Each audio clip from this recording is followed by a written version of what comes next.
हरिओम मित्रों, ज्ञान मंत्र में आप सभी का हार्दिक अभिनंदन है और ईश्वर की विशेष अनुकंपा से आप सभी का दिन और वर्ष मंगलमय हो। आप सभी के लिए ये कामना खासकर ईश्वर से रहेगी, अपने इष्ट देव से रहेगी।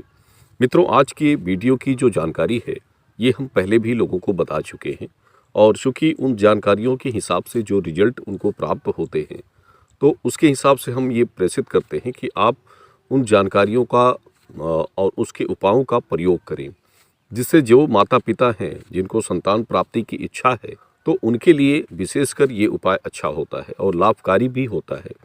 तो इसलिए उनके लिए हम बताना चाहेंगे। देखिए, जिस दिन आपको ये उपाय करना होता है, सबसे पहले तो ये जान लें कि किसी भी स्त्री के 1.5 महीने के बाद आप ये उपाय करें। 1.5 महीना कंप्लीट हो जाए तब ये उपाय आपको करना चाहिए। और जिस दिन आपको उपाय करना है तो उस दिन बेलपत्र को आप दिन के किसी भी समय में आप बेलपत्र को तोड़कर ला सकते हैं वृक्ष से। ये काम घर का कोई भी सदस्य कर सकता है। और बेलपत्र जो तोड़ कर लाएं तो वो पत्ता, जो 3 पत्ते होते हैं, तीनों अच्छे साफ सुथरा हों, कटे फटे या उसमें छेद वगैरह ना हो, ये आपको देखकर लेना होता है। बेलपत्र लाकर उसको आप पानी में रख सकते हैं, ऐसी जगह में रखें जिससे ताज़ा बना रहे। शाम को जिस स्त्री को उपाय करना होता है तो उसको चाहिए कि घर के जितने भी कार्य हैं आप उसको पहले कंप्लीट कर लें, संपूर्ण कर लें। उसके बाद आप जब ये जान लें कि आप हमारे पास कोई काम नहीं रह गया शेष, तब आप उपाय करने के लिए आगे बढ़ें। और ये उपाय करने के लिए सबसे पहले स्त्री को चाहिए कि एक बेड पर सही दिशा की ओर मुख करके और पैर करके लेट जाए। जैसे आपका मुख जो होता है, सिर होता है, वो पूरब की ओर और पैर पश्चिम की ओर होना चाहिए। लेटने के बाद पीठ के बल लेटें, आपके मतलब पेट का हिस्सा ऊपर की ओर होना चाहिए और पेट के ऊपरी हिस्से पर आपको उपाय करना होता है। इसके पहले आप बेलपत्र पर, जो बेलपत्र के तीनों पत्ते होते हैं, तो उस पर लाल कुमकुम के 3 टीके लगा दें, यानी एक एक पत्तों पर एक एक टीके आपको लगाने हैं। और इसके बाद उस पत्ते को पेट की नाभि के ऊपर आपको रखना है, यानी जो पत्ते का मतलब सीधा हिस्सा है जिस पर आपने कुमकुम लगाया है वो आपकी नाभि की तरफ होना चाहिए, उल्टा हिस्सा ऊपर की तरफ हो। तो इस प्रकार आप पत्ते को पेट पर रखिए और एक लाल कपड़ा जैसे पट्टी की तरह हो, जैसे कोई दुपट्टा होता है, लेकिन ये ध्यान रखें कि वो साफ सुथरा शुद्ध हो। तो उस कपड़े को पेट के ऊपर पत्ते को रखकर मतलब एक पट्टी की तरह कमर से लेकर आप उसे हल्का बांध दीजिए। हल्का सा लपेट कर बांधना है आपको, कसकर नहीं बांधिए। हल्का सा लपेट कर आप उसको एक छोटी सी गांठ उसमें आपको लगा देनी है। इसके बाद स्त्री को उसी अवस्था में लेटे रहना है और तब तक लेटे रहना है जब तक उससे नींद ना आ जाए, यानी आपको फिर उठना नहीं है।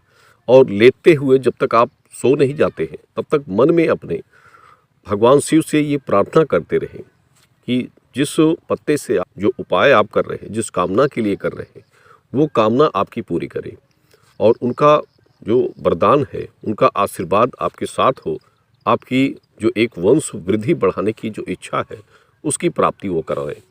ये आप मनन करते हुए सोच सकते हैं, यानी जब आपको नींद आ जाए और एक नींद जब आपकी पूरी होती है, अर्धरात्रि में जब आप उठते हैं, तो उसके बाद उठकर आप जो पेट पर आपने गांठ लगाई है पत्ते को हटा सकते हैं और उस लाल कपड़े को भी हटा सकते हैं। इसके बाद कोई कार्य भी आप उठकर जैसे कर सकते हैं, लघु शंका वगैरह कुछ भी हो तो वो कार्य आप कर सकते हैं। लेकिन ये ध्यान रखें कि बीच में आपको नहीं उठना है और ना ही करवट आपको लेनी होती है। सुबह जब आप उस पत्ते को प्रयोग आपका हो जाए तो उस पत्ते को आप किसी बहते जल में प्रवाहित कर सकते हैं या फिर किसी ऐसे स्थान पर उसको फेंकिए जहाँ किसी का पैर उसके ऊपर ना पड़े, ये ध्यान रखिए। दूसरे दिन के प्रयोग में आपको फिर से एक नया पत्ता लेना होता है। ये उपाय आपको 3 दिन तक लगातार करना होगा, यानी कंटिन्यू आपको 3 दिनों तक इसी प्रकार से ये उपाय करना होता है। और जैसे उपाय करने के बाद जब आपका 3 दिन का उपाय कंप्लीट हो जाए तो भगवान शिव के कोई मंदिर में आप उनको प्रसाद चढ़ा सकते हैं, लड्डू वगैरह का प्रसाद भोग चढ़ा सकते हैं। और प्रसाद चढ़ाने के बाद वो प्रसाद आप कुछ लोगों में उसका वितरण कर सकते हैं, यानी एक जैसे आप एक तप करके आपने जैसे कोई उद्यापन करता है तो इस प्रकार आपको ये काम करना चाहिए। क्योंकि ये उपाय शुक्ल पक्ष के दिनों में करें, जैसे एक संयोग बन जाए कि आपका 1.5 मास शुक्ल पक्ष में ही पूरा हो रहा है तो शुक्ल पक्ष में अच्छा होता है। कृष्ण पक्ष में अगर होता है तो इसमें छठी, सप्तमी, अष्टमी का दिन सबसे मुख्य होता है। कृष्ण पक्ष में इस दिन से आप शुरुआत कर सकते हैं। तो ये कुछ बातें हम आपको पहले के लिए जो जानकारी थी उसके एक व्यक्तिगत अनुभव के हिसाब से आपको बता रहे हैं, और उम्मीद है कि इस वीडियो से आप पूरी तरह से समझ चुके होंगे।